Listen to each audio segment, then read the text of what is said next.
Hello, and welcome to This is USG, a video podcast by the universities at Shady Grove. 9 universities, 1 campus, and great results.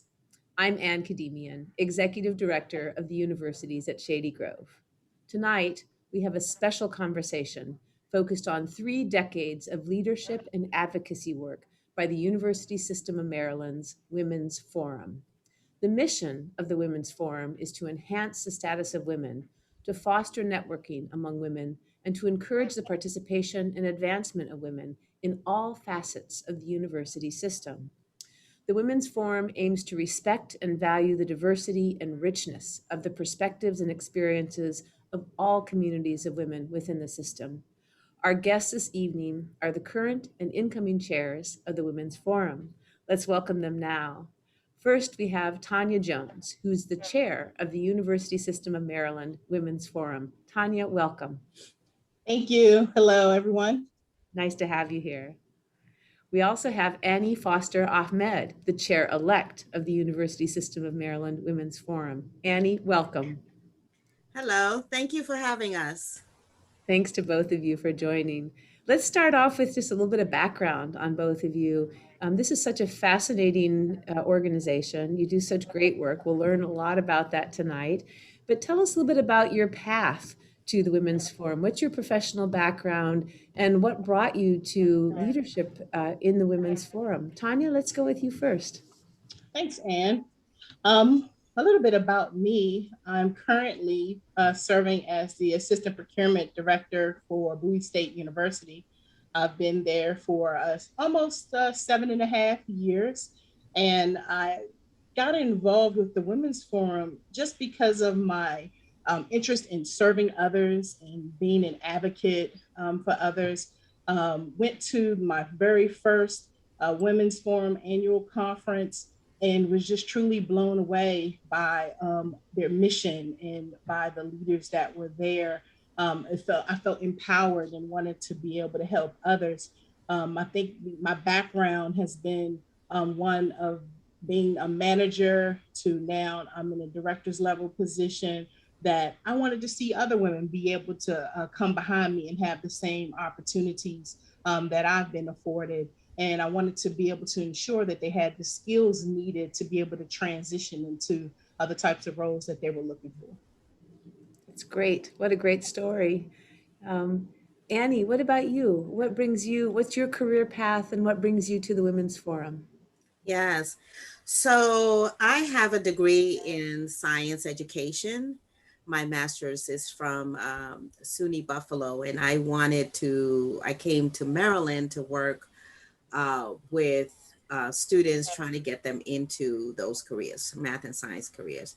That led me to TRIO programs at the University of Maryland, College Park. I worked for a number of years. I started as a coordinator, and then I became associate director of one of the programs, Upward Bound Math and Science, and another Upward Bound program. The thing that happened while I was working in that position was that I got exposed to the importance of advocacy. I got exposed to understanding what parents needed and how parents needed to speak up for themselves to ensure that we continue to have the funding.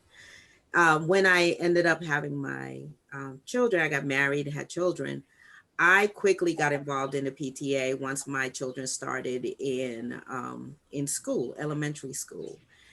And one of the things that I was able to do there, again, was this whole idea of advocacy, advocating for the school, ensuring that we had the resources that we needed, ensuring that parents were listened to, ensuring that we were speaking up at county council meetings and board meetings. And I saw how things could get done.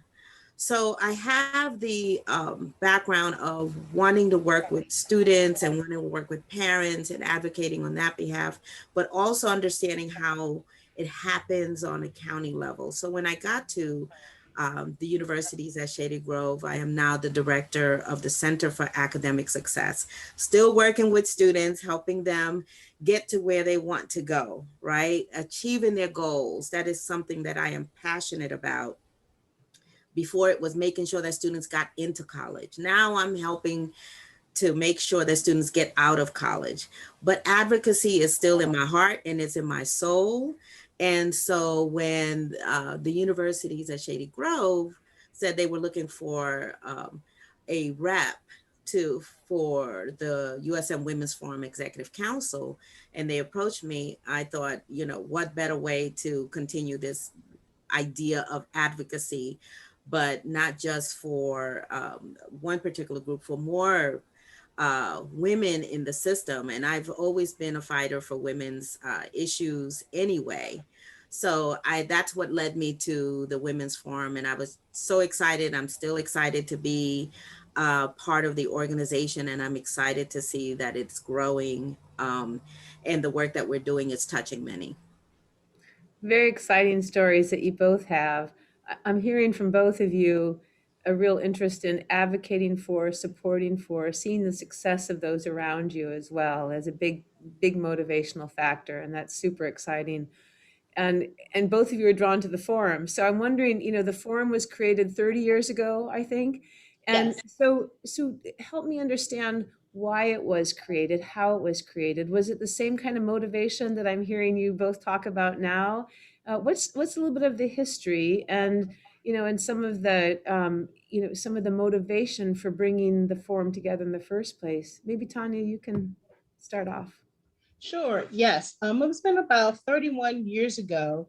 The system was formed by then Faye Tyler Norton, the wife of the interim Chancellor James Norton, because at that time, institutions didn't have organized groups to be able to address women's issues or like special concerns to women.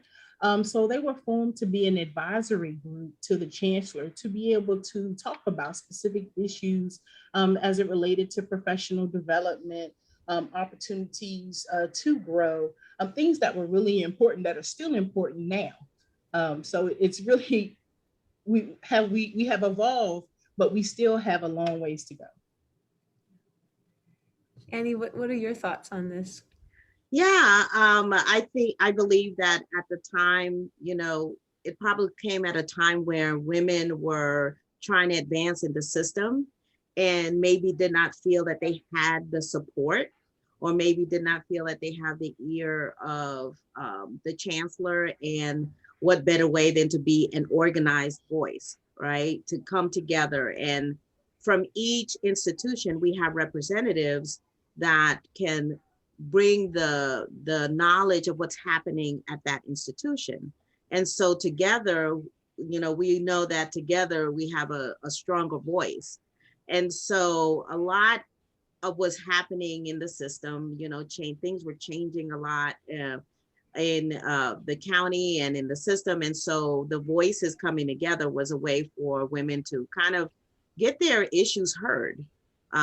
It's still it's still something that's hard to do, but we have evolved, and it has been something that has been successful throughout the years. And it goes up and down, of course, because sometimes you have women that are more active, and then sometimes it kind of goes into the low, like any organization. It has its ebbs and flows. But I think we're in a position right now where there's so much happening in society, not just on our campuses, but society as a whole, and we can be a voice for that as well. We have more women that are wanting to be empowered, more women that want to be developed, more women that are seeing the importance of equality, not just for themselves, but for everybody. So I think that's why the value and the values of the Women's Forum has consistently stayed in the way that it has, and has grown in the way that it has. And I think it will continue to grow. And our goal is to try to make sure that it is sustainable and that it continues to grow in the system. Yeah, in a minute, I want to come back to the point about empowerment and collective work together, because I think it's really hard to do. It's Yeah. really hard to do. And so I want you both to reflect on that for a moment. But I just want to pick up, Annie, on your point about, this has been a real moment over the last year or two. It's been COVID, it's been the Oh, pandemic, it's been a pandemic of systemic racism with, coming to the surface and people seeing, much more clearly the work to be done.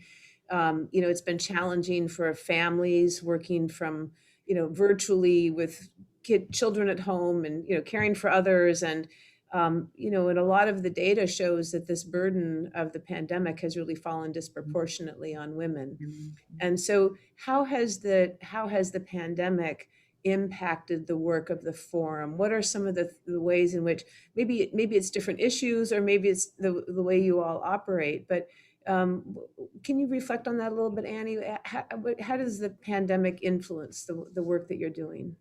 I think we have been more steadfast about advocating for those issues that do impact women disproportionately. We have heard about some concerns before, but I think with the pandemic has brought it more to light, as it has many other things. So when we were talking, we have been talking for a number of years about um, tuition remission and the fees attached to tuition remission. We recognize that it disproportionately disenfranchises women who are working in the system, because if I have to pay for a fee, I may get the benefit of me coming to the University of Maryland or the university system to work, is that I get the benefit of taking classes. That's wonderful, right? But then I have these fees that are tremendous, and I have to decide, am I paying my rent? Am I paying for childcare? Am I paying for this? Overpaying my fee. So then women get disillusioned because they're not always able to take advantage of these benefits. And so we have worked really hard. We have a task force that is looking at writing a white paper that we are presenting to the chancellor. We have talked with the chancellor and let the chancellor know and the presidents know that this is coming, because this is an issue for us. We have talked about flexible work schedules, teleworking. We know that we have been here for a whole year teleworking, um, and flexible work schedules should not go away. We know that there are still students that are not going to be able to go back to school on a regular basis, or may have some hybrid situations that disproportionately impacts women. And so we want the chancellor, we want the presidents to take that into consideration, that it disproportionately affects women, that we are still having to deal with childcare, elder care, and we should have flexible work schedules. We should not just go back to normal pre-COVID, should not be pre-COVID conditions anymore. We should really think about how it's impacting all of us, and the fact that we can work in the way that we have been working. Maybe we do a hybrid model or whatever that means, but teleworking worked on many levels. And so we should not do away with that. The other big issue that has been plaguing the system, and Dr. Perman this is an area that he is passionate about, is childcare. How do we deal with childcare? Childcare, again, disproportionately affects women. Sometimes women have to decide, do I go back to school? Do I go back to work? Or do I stay home and take care of my child? Because the childcare options are not such that are helpful or beneficial to a working woman. And so we're also looking at ways that we can support or provide information, data, anything, collect background information from women in the system about how childcare affects them and the lack of childcare on our campuses. We need more of it. We need uh, from infant to preschool, and we also need preschool. So I'm really happy to hear about some of the movement that's happening in our nation and in our state around preschool options, right? But we still have the issue of the infant childcare, and all of that, the telework, the flexible work schedules, the childcare options, all affect the quality of work life that we have, and that we want, that we're looking for, so that we can stay here and work where we want to be. Yeah, and all things that were really always a challenge, but really brought to the surface in a big way during COVID as well. So focusing like a laser on those issues, it sounds like a great advocacy strategy for all of you. Right. And we have been meeting a lot because we're home now. We're this whole idea of virtual meetings has really ramped up for everybody, but we've been able to do a whole lot more work also, because we're able to, instead of us trying to meet at a campus. Traditionally, we would meet at a different campus each month. And so we're not traveling to different campuses. We're now, our task force can meet, not just one day a month. We can meet several times in the month. So we have been able to pay attention to some of these issues a lot more, and do some of the work a lot more fervently than we have in the past. That's great. You're so right on that issue, because what it also allowed us to do was to pivot during a time where traditionally when we would hold our conferences in person, we were able to switch and be able to hold our annual conference virtually. And we had a successful conference. And what that told us was normally we would have about 100 or 150 women coming to our conferences from within the 13 institutions and some of our community partners.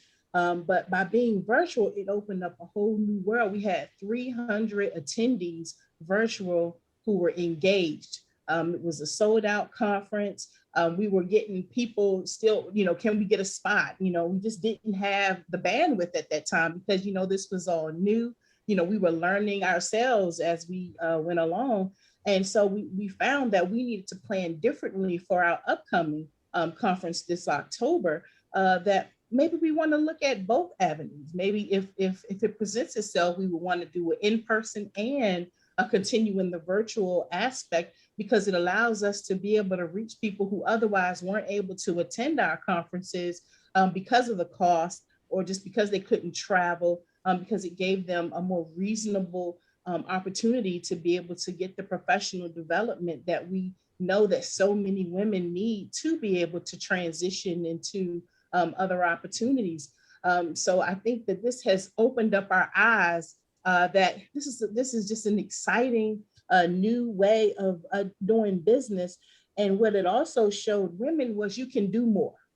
If you just open up your horizons, and it allows you to be able to tap into things that you never could have done before. And we're so excited, and we're glad that we have the opportunity to be able to bring webinars much more frequently to our members. We have been able to do 2 or 3 webinars per month with really good content for women. We had just recently the vice president of Hyundai, Miss Olabisi, who came and was able to just tell her story of how she got started, similar to what we're doing today, just how she was able to grow and to expand in an environment that was predominantly for males, and how she was able to network. And as we all know, sometimes as women, we have to do more, we have to be better at it.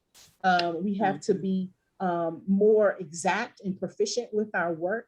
And she shared all these kinds of stories in it, and it let other women know, oh, that's somebody that looks like me, who are going through similar things. And it opens up those opportunities to say, you know what, let me go back and get my degree, even if I never obtained it before, because it's not too late. She was late in getting her degree, so it's able to build those types of connections with other women, so that you can know, here's my story. I see myself in you. I can.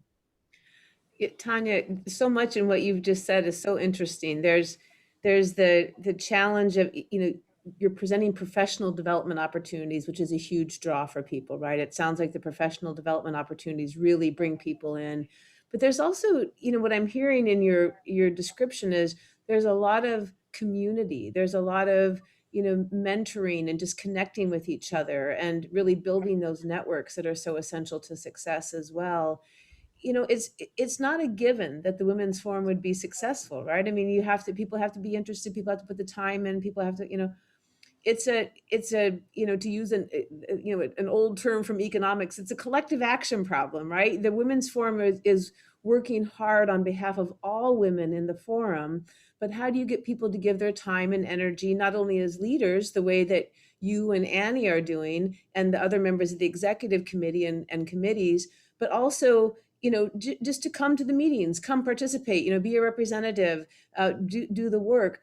What do you think is the key, Tanya, to the commitment that people are willing to make to the Women's Forum and to the participation in the conferences and these things as well? What do you think is the key to that collective successful effort of the Women's Forum? What stands out for you? I think that what stands out most for me is that as a leader, first thing is you can do what you want to do, and you can do what you make time to do.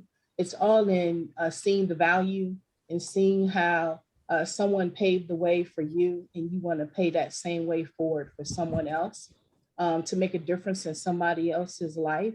And I think what we've tried to do as the Women's Forum is to show those comparisons and similarities.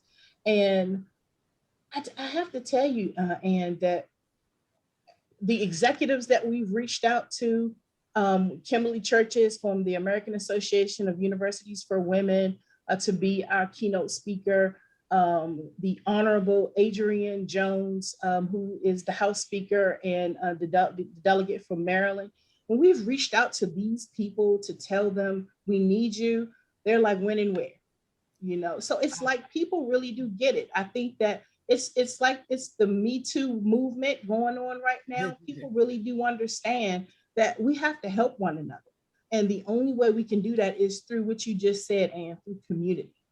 So what we've done, I think, is we have done a good job by showing the connection, by showing what that looks like, because Annie models it, I model it, every other 25 members of our council, they model it, and they're able to take that back, because like what I do at my institution, I provide them with all the information that we talk about, and I go back to my leaders and I present that to my president, and I keep her updated monthly. So she wants to always be engaged. Wherever you need me, let me know. So she's a partner in this with me. So I'm not by myself. And I know Annie has told me similar things about you being a partner. And I have to tell you, the very first time that I met you, Anne, it wasn't as if it was a blind eye to you. You said personally to me, Tanya, I want to be involved. What can I do? And I don't take that lightly. I went right to Annie. Hey, Annie, we need to get Anne engaged. I'm really excited. We don't want to lose this momentum. She has said that she's willing to partner with us, and we want to partner with you because you have things that are important to you and that things that you're trying to accomplish, and we want to be an advisory to you as well. And that's what helps other leaders want to be a part of that, and that's what helps them see the big picture. If I give back my time, somebody's going to pay it forward, and not only that, as they rise, and when you need them, you've built that relationship that you're able to call on them to say, now I need you to come over here and do something for me, and it's the community that keeps it going. Yeah, strong relationships, lots of reciprocal support. Yeah. No, that's wonderful. It's just amazing to hear how everybody steps up and wants to be part of it. Not amazing, like I can't believe, because the energy is just tremendous there. I can see why everyone wants to be. I know why I want to be part of it, because it's a very exciting place. Annie, what are your thoughts on this? I want to say that it's a group of women that are doers. If you're a doer, you're going to want to be part of this movement. And I think that is what keeps us engaged. We're saying, okay, the chancellor says send me some information or send me a letter or let me know what women are thinking about. And we put together a letter, right? And it's being sent to him. And so when people see that things are getting done, that we're just not sitting around talking about the issues, that we're also coming up with solutions to them. This is what we believe is the solution. And we're putting it down on paper and we're signing a name to it. We're not backing away. We're doing. We're researching, we're looking into things. We are saying that we elevate women, and we're doing it by promoting women. We're spotlighting women. We're giving women an option to nominate and recommend other women that you see next to you that should be recognized. We're hosting webinars. If we're saying, oh, we would like to do professional development, we are providing professional development. We're looking for ways to reach out to more women, and we are advocating on a daily basis, as Tanya mentioned. So we're on our campuses going back and talking about it on our campuses. So it's infectious. That energy then becomes infectious, and everybody wants to be a part of it and do it too. I think when you don't say what you mean and mean what you say, sort of, as you know, the old slang, then I think people get disillusioned. But I think we have kept our word about what we're advocating for. We reach out, and people that connect with us understand that we are about the business. And so, and we're getting some things done or getting some recognition about it. And I think that's what keeps us coming back to the meetings, what keeps us engaged, what keeps us active in the subgroups. And I think for some others, it's a learning process. It's a way to learn how to engage in organizations that maybe is not as comforting or welcoming in some other settings. It's a way to understand how to work on a board that sometimes it's not welcomed or not offered to you. You don't learn the ways of managing, of organizing. You don't always learn that. And that's where your mentoring comes in. I mean, there are a couple of women on the executive council that have been there for 19, 20 years. I value that because they're the ones that brought us along and taught us how to do certain things, and they stay to mentor us. And I'm hoping that we, Tanya and I, can continue to mentor other women that come along. We know that some have to leave because they leave the system, or they take other positions, or they just have other activities that take up their time. But the mentoring is what's important. And you learn, and then you have a network that also is supportive. So we had someone that wrote a book. We supported her by sending that information out, sending the link to the book. We bought the book. So things like that, those little things make a big difference. Yeah, that's great. I love the way the way all the connections are made and maintained, and just by enacting those connections, the energy grows, the work grows. You hold yourself accountable for promises and for advocacy. That completion of the task builds more commitment, builds more energy. What a great dynamic. I will say it again, these kinds of organizations are not easy to sustain. They take a lot of dedication, a lot of volunteer work, a lot of vision. But I think you've really zoomed in on the importance of partnerships and relationships, and what you can deliver together that really creates the fuel for this. So that's very exciting. I wonder if you could talk a little bit about the diversity, equity, and inclusion work that you have, the Women's Forum has been leading. You know, one of your past conferences you organized around diversity, equity, and inclusion work, and it was very, very successful. I wasn't here at the time, but everything I've heard about that conference was that it was, lots of participation. In fact, Tanya, I think this is the reference you made earlier to the number of people who joined that conference. What inspired the work to focus on diversity, equity, and inclusion? Has this always been a centerpiece of the Women's Forum? Tell me a little bit about that focus and how it's starting to inform the work that you're doing. Tanya, do you want to start? Sure, I can start. Um, I think that it's always been a part of our mission, but I think it's on high alert right now, just because of the climate of the world right now, and what's going on in the country. We are a living organism, as an organization that, as things occur, we try to act in the moment.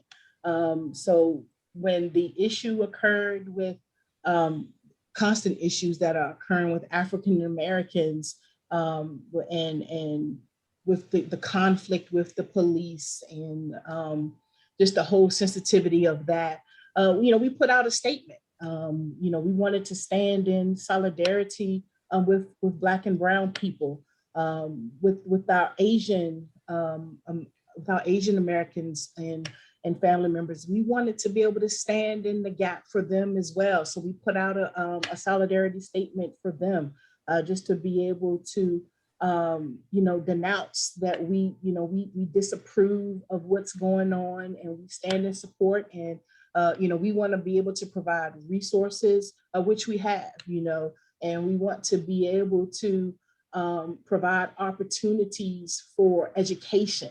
We are fortunate that we have many faculty members that sit on our executive council, at numerous universities within the 13 institutions of our system, who are professors that teach on the subject matter, and who actually did a webinar this year for us, just highlighting and talking about biases that we face.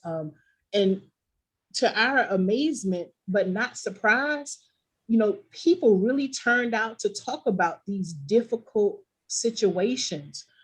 So it's not anything new. It's just so heightened, and people are tired, and people want to know how they can help and support, that it has allowed us that opportunity to really jump to the forefront, to be able to engage, and to be able to provide more assistance in this area. Annie might have more to say.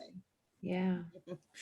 So I think for at the time that we were thinking about developing a specific track within our conference of diversity and inclusion, we started to have, we had some women on our executive council that this is their work.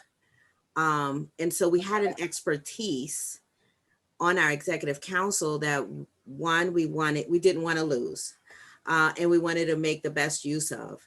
And one of the things that we also recognize is that some of the women that attend our conferences don't always have the opportunity to attend a conference or a track or a certificate program where they can come out with a certificate, something that they can put on their resume, right? So if they're coming to our conference, we said, well, why not?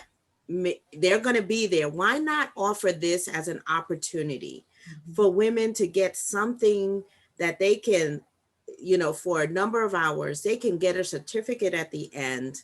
And then it's a value added, not just attending the conference, which we know it's a value already, but here is another value added to them that they can then put on their resume that hopefully may elevate them to a different position. Maybe they're looking to move up in their positions. Here's something else that they have now. They have a certificate in diversity and inclusion that they can add to their portfolio. And so it took us a minute to figure out how to do it, but we were able to do it because of the expertise we had on the executive council. And it was phenomenal. We were sold out. And the women that attended in that track, they attended specific workshops that morning, that afternoon, and they went home with a certificate that they can add to their and something that they can add to their resume. I think making always thinking about the value that we can provide to women and how we can help to elevate them also was a reason why we added that diversity and inclusion track.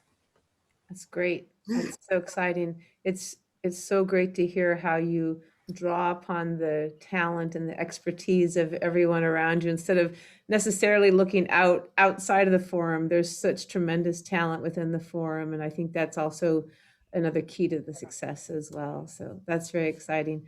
Well, let me close out by asking each of you a slightly different question. Tanya, as the the current chair and leader, what kind of advice or what kind of uh, insight do you offer the next incoming chair about the Women's Forum? Maybe it's something about leadership itself, or maybe it's something about the priorities coming. But what kind of, if we could listen into a conversation that you might have already had with Annie, what kind of advice or guidance would you give to Annie for what's coming next as the incoming chair? Wow, we haven't had this conversation yet, even though Annie and I do talk frequently. We just haven't gotten to this portion. But I think what I would tell her is, one, Annie is a dynamic leader. So I'm already excited to see what she's going to do as the next chair. But I would say just keep the momentum going. Right now, we truly are at a pivotal moment in time for the Women's Forum, because we have the support of the Chancellor, and we want to be able to keep that support. We want to be able to ensure these relationships that we've continuously talked about today. So we want to be able to keep the meetings going quarterly, or even when as necessary to have them more frequently, as well as including the presidents of the institutions. I found that it has been so valuable, the information that we've provided this year. We are awakening an area where there are new presidents within the institution, and they are our partners. And they didn't know about us now, and now they do. So we must keep that momentum going. We got to keep lifting up our women. And another thing we need to do is draw upon men, because we can't leave them out across the system. The leaders, they want to be our partners as well. They're just as excited about the things that we're doing. So I think we need to be able to hold like a panel or webinar that focuses on men being able to tell their experiences with working with women and how they perceive us, and how we can have a better working relationship so that everybody can be on one accord, and it can be a cohesive relationship, so that they are willing to make more opportunities for women at the table. So those are two of the big things I think I would tell her, as I know she has her own agenda. What great insight. I love it. That's fantastic. And Annie, as you're coming in to, you'll be taking over as chair shortly. What are the things that are going to be your priorities? How are you thinking about your leadership and your vision for the forum as you take the helm? Thank you for that question. And Tanya is, as you can see, amazing herself and very energetic. And she has definitely brought that energy to us, and I'm gonna have to keep that up. So that's gonna be my challenge. But one of the things that we started this year is trying to ensure that the organization is sustainable and really embedded within the Chancellor's office.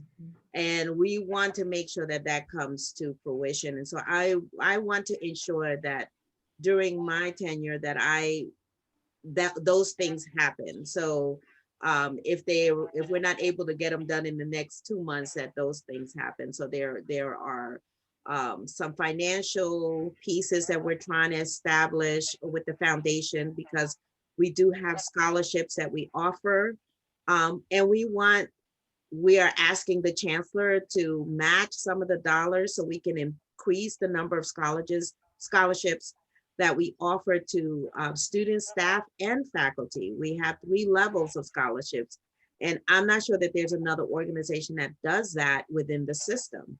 We are the only one. So we have been in talks about increasing the number of scholarships that we're able to offer. So that is in the works. The communication, our website, all of those things that we have been managing ourselves, kind of finding a central location. We have and we will be moving our items, resources, files into a central location within the USM system.